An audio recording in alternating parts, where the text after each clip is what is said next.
We are Vusisizwe Players from South Africa, touring United States. With You Strike the Woman, You Strike the Rock. You are watching South Africa now. Global Vision presents the television news magazine of Southern Africa. It doesn't exist on television, and it doesn't exist. I would actually appeal to the world that information is there and can be found. Because it is important that people know what is happening.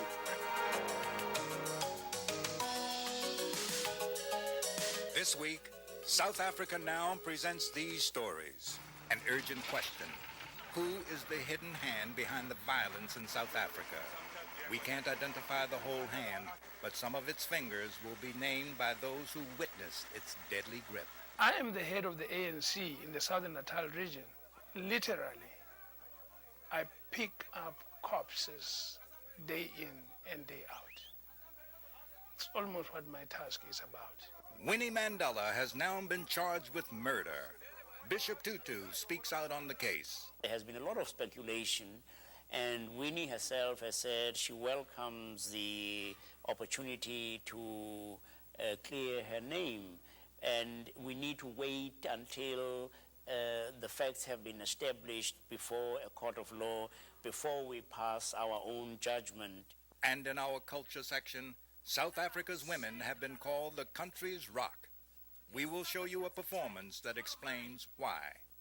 I'm standing here without my children, watching these young soldiers killing the children like flies. How long are you going to do this? How long are we going to allow you to do this to us? Black women, they are like rock because we are facing a lot of problems.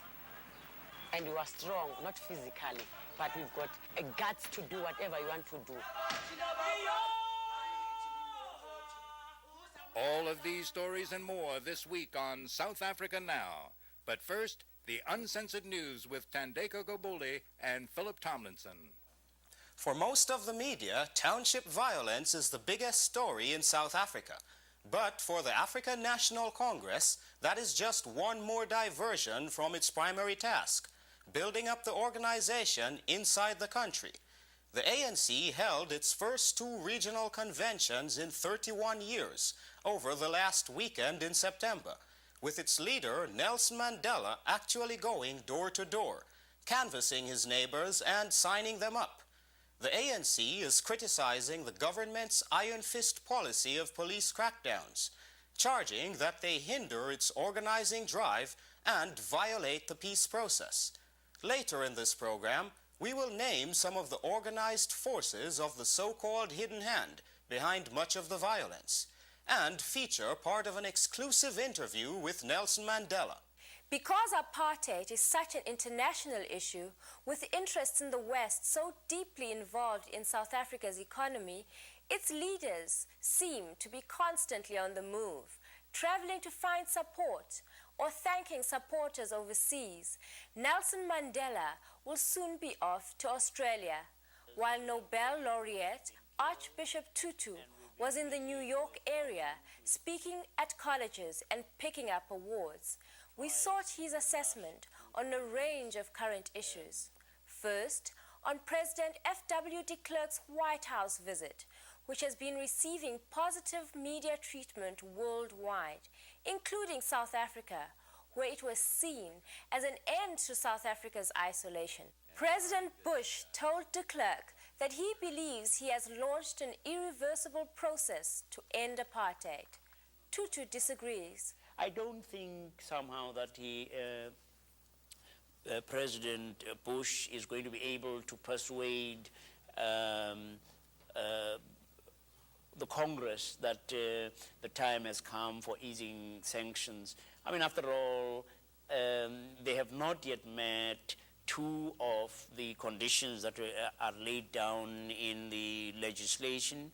And in any case, the process of dismantling apartheid is not yet irreversible in our view, and I think that would be shared by many in Congress. as Winnie Mandela's charges have been broadened to include murder in a case involving the kidnapping of 3 youths and the death of another, and with more media reports purporting to offer the real details, Tutu asked the world to wait and hear the facts. We do recall that there has been a lot of speculation, and Winnie herself has said she welcomes the opportunity to clear her name, and we need to wait until the facts have been established before a court of law, before we pass our own judgment.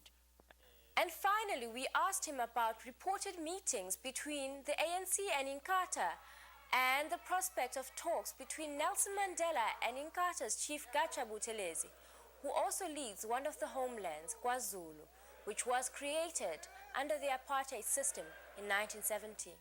The possibilities of discussions between Inkatha and ANC are not just in the realm of theory. They have already begun, and recently, as you know, the ANC National Executive issued an invitation to all homeland leaders, including Chief Gatsha Buthelezi, to a meeting with the ANC, and it appears that he is willing to accept that invitation, although he has certain provisos that he has established.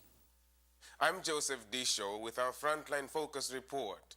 Protesters marched outside the United Nations September 28th to demand an end to the CIA-backed war in Angola, where the United States funds Jonas Savimbi's UNITA movement.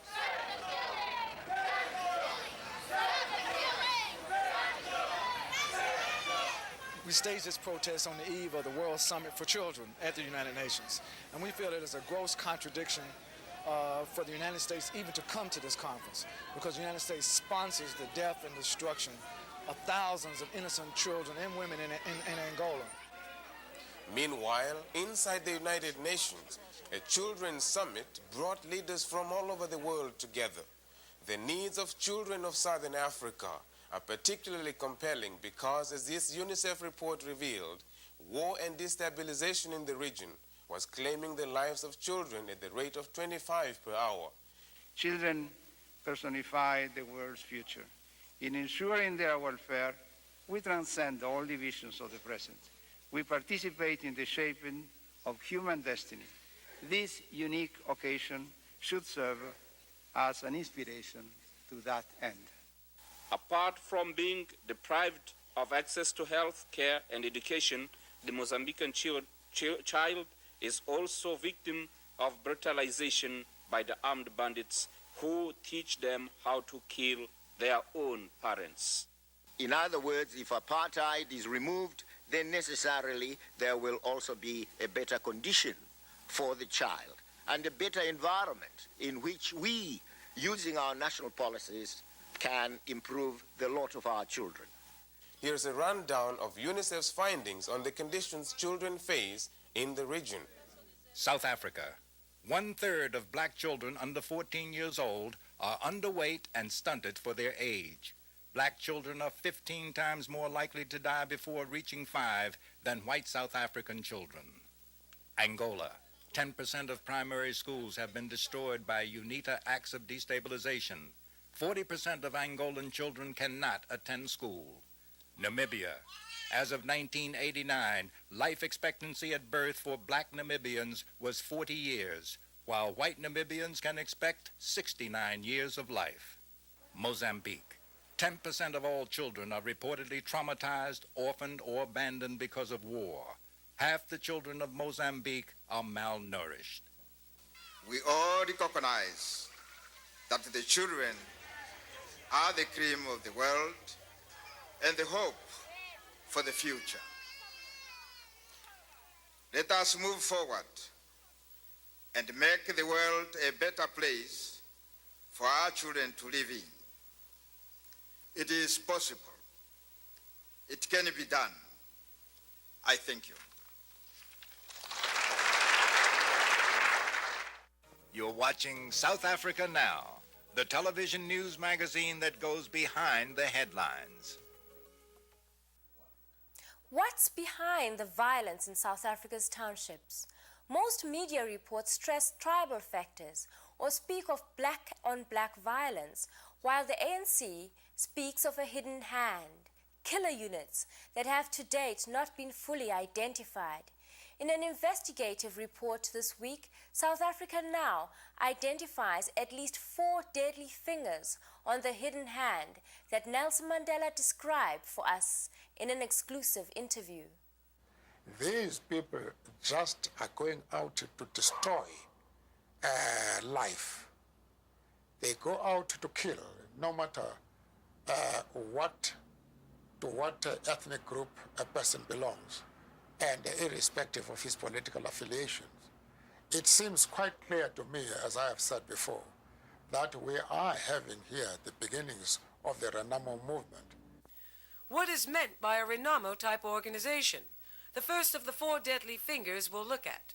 Mandela refers to the terrorists behind these atrocities in Mozambique, a special type of terrorism, aimed at destabilizing a country and demoralizing its population.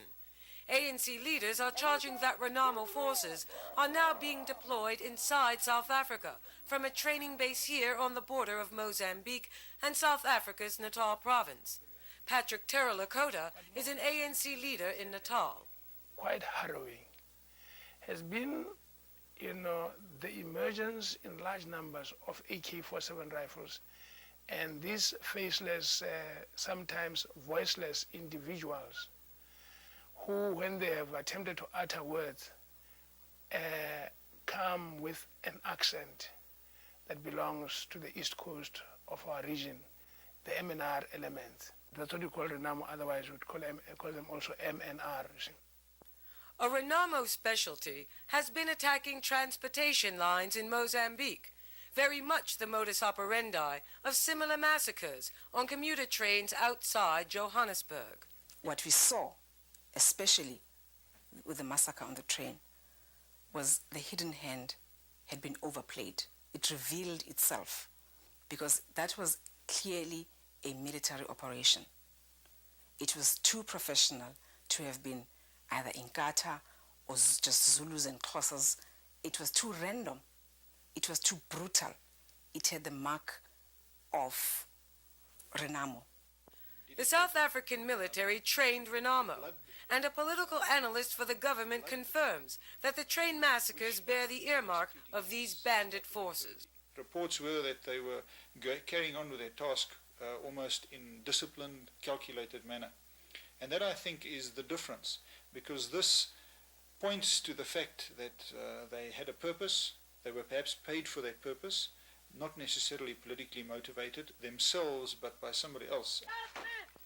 Deadly finger number 2, another band of trained killers, Kufut, that's Afrikaans for crowbar, and the name of a paramilitary unit trained in counterinsurgency and assassination techniques by the South Africans in Namibia. With a SWAPO government there now in power, some members of Kufut, specifically the 32nd Battalion, have been relocated to South Africa, where they have been given citizenship and land.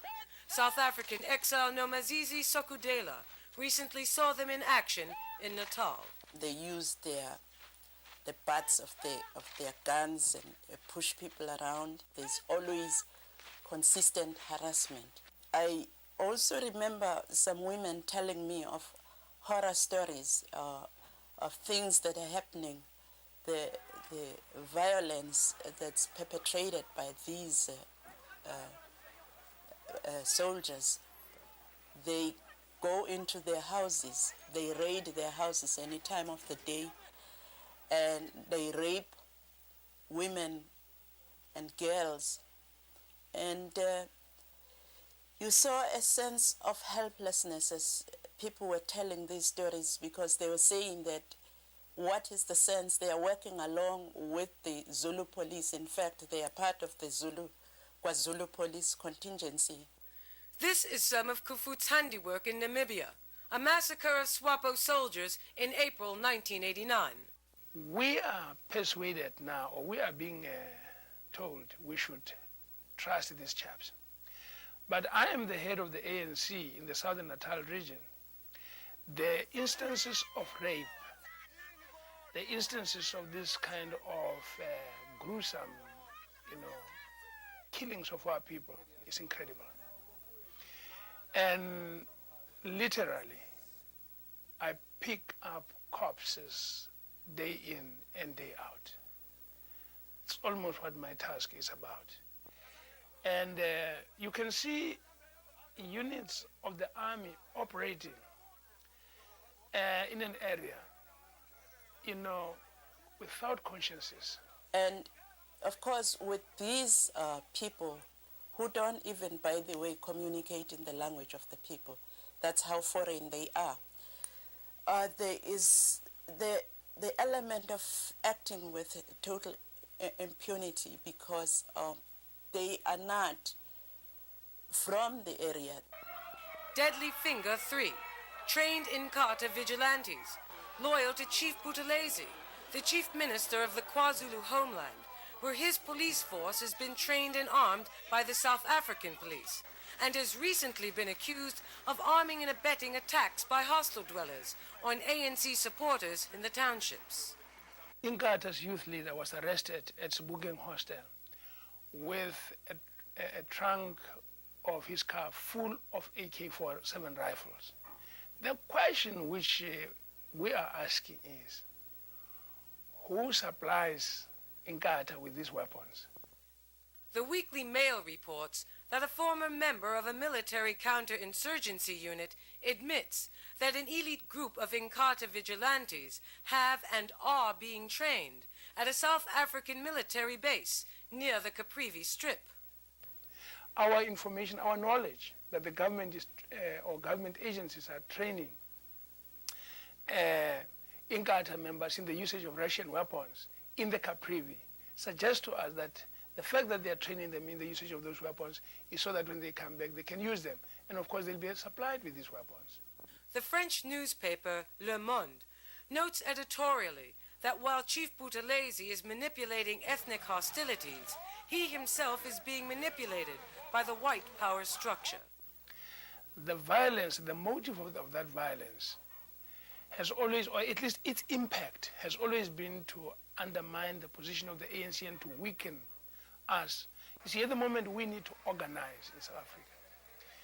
To destabilizing the situation in the country makes it difficult for the ANC to set up its formal structures. That is why that violence is necessary. And the government has been taking advantage of that. They have refused to disarm Inkatha when these people have been carrying lethal weapons publicly and so on. Finally, Finger 4, elements of the security forces working covertly with right-wing political groups. This September 1990 report by the Lawyers' Committee for Civil Rights Under Law charges that South Africa's police and military hit squads, who work with ANC defectors called Askaris, have a deadly track record. They had a budget of something in the range of $11 million a year. So that while there clearly have been somewhere in the neighborhood of 100 assassinations over the recent years of political activists, what concerns us right now is the fact that without full exposure of government hit squads, it's very easy for those people to have to be shifting their involvement, shifting their activities to under the cover of right-wing extremist groups outside the government. In a number of instances, when they have been attacked by what were ostensibly black impies, that amongst those have been people who have blackened their faces, who were wearing balaclava helmets, but who forgot to blacken their hands, and so there was a giveaway. And then obviously there are elements of the right wing who would like to sabotage the negotiation process, who would like to see Mr. de Klerk fail in his initiatives. For South Africa Now, this is Nadja Smith reporting. These are the four fingers: Renamo, Kufut, Inkatha, and right-wing security police linked to hit squads. We still don't know how the fingers are coordinated or if they need coordination. South Africa Now will continue to cover the story with as many details as we can dig out from a distance. You're watching South Africa Now. Coming up next, our culture segment, featuring the best music, film, drama, and artistic expression from Southern Africa. In our culture segment this week, the South African play You Strike the Woman, You Strike a Rock. Its title is taken from a song sung at the 1956 Women's Protest March to Pretoria. The play is unique in that its writers, a former domestic servant, a school teacher, and an actress, produced and starred in it. Called the Vusisizwe Players, they've toured the world with their story. This is Harrison, New York in 1990, a leisurely oasis for hundreds of New Yorkers seeking tennis, golf, and the sanctuary of exclusive clubs. It's a stark contrast to the townships in South Africa, home to the 30,000 black women who marched to Pretoria in 1956, demanding basic human rights still denied them 34 years later. Today, back in Harrison, here at the State University of New York at Patches, their spirit and struggle is brought home through song.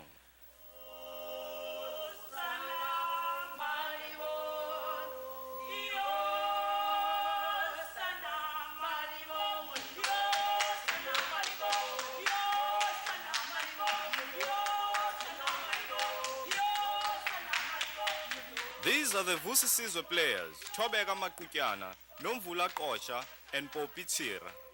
In 1986, in association with the Market Theatre of Johannesburg, they set out to write and produce a play depicting the plight of black women in South Africa. Dum, dum, dum. What law is this? Dum. What race of man? What is this? Dum. You make weapons to give you the strength that you lack. You enslave us, whip us, use chains for guns at your pleasure. Being a woman in Southern Africa, it's real tough because before acting, I was working as a domestic servant. You just find this job, maybe you will go there once a week. And you know, in those times, they would be paying us, 5 rands for the whole day, and you've got nothing else to count on. Just imagine feeding 4 kids and yourself and having to buy clothes for the children. It's tough. We black women have been fighting for our rights. It is a long, hard struggle. We are treated like children by everyone. Sidusha, you are mad. There is something wrong with you upstairs. You'll never take a pass. You always working here in this place. And now, you want me to tell my husband what to do. When we performed this play for the first time in South Africa, we performed in the University of Cape Town. And then the response was very good because in that theater, it's a mixed audience, white audience, the students, and the black audience. I was nervous. I didn't know whether I was doing my play right or I was doing a mistake. When people were clapping, actually applauding, I thought, okay, you've made it, Poppy, you've made it. Try another night. We performed this play for a year in South Africa before coming overseas. We perform in the township. It's only black people. And you'll find that people, they know exactly what you're talking about. And they'll say sometimes, repeat it again. And you must forget that you're on stage as an actress. You are with a community. You'll have to please them. Youngsters, you like to have babies and don't want to fit them.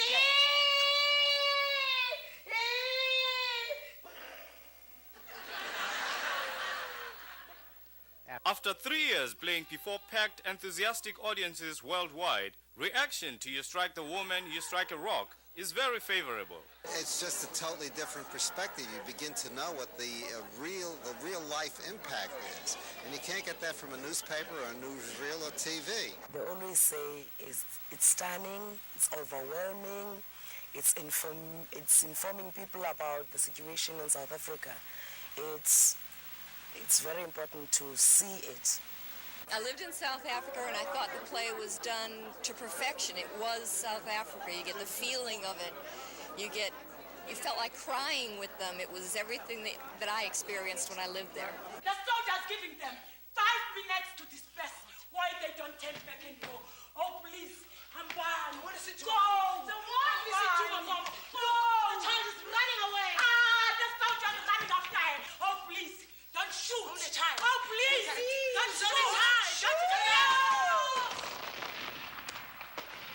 in South Africa, black women, they are like rock because we're facing a lot of problems. And we are strong, not physically, but we've got a guts to do whatever you want to do.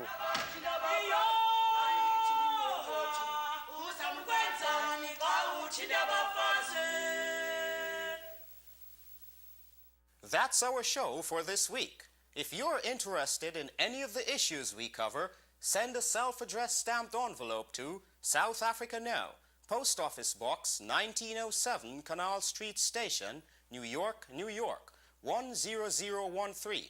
South Africa Now is produced by Global Vision on a non-profit basis in association with the Africa Fund, a tax-exempt organization providing assistance and relief to victims of apartheid. Coming up next week, we'll bring you an interview with Namibia's President Sam Nujoma, who will give us an update on the progress of his newly independent country. Everybody is now exercising his or her right, democratic right, and that is what our people have been demanded over the years. And I think that is very significant. So we are now embarking upon a new phase of the struggle. For all of us at South Africa Now, I'm Phillip Tomlinson, sitting in for Fana Kekana. See you next week. Transcripts of this program are available for $4. South Africa Now is also available now on video cassette for just $29.95. To order transcripts or cassettes, or for more information, write to South Africa Now, care of Journal Graphics Incorporated, 267 Broadway, New York, New York, 10007. To order by credit card, call 212-227-READ. Viewers are also invited to leave a comment about the show. Video cassettes of previous programs can now be ordered as well. Where will she go? And by God will win. We will storm the bastions of Paul's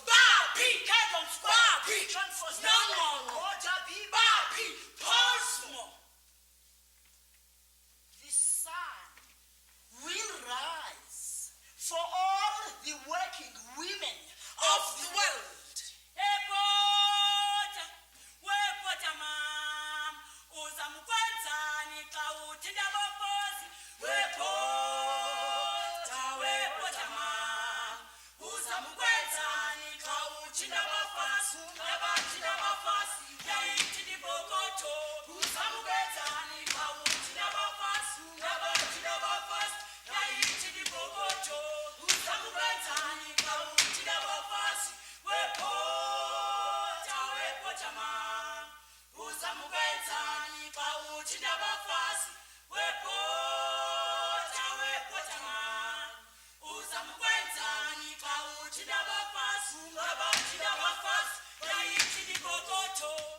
South Africa Now is also supported by public television viewers like you.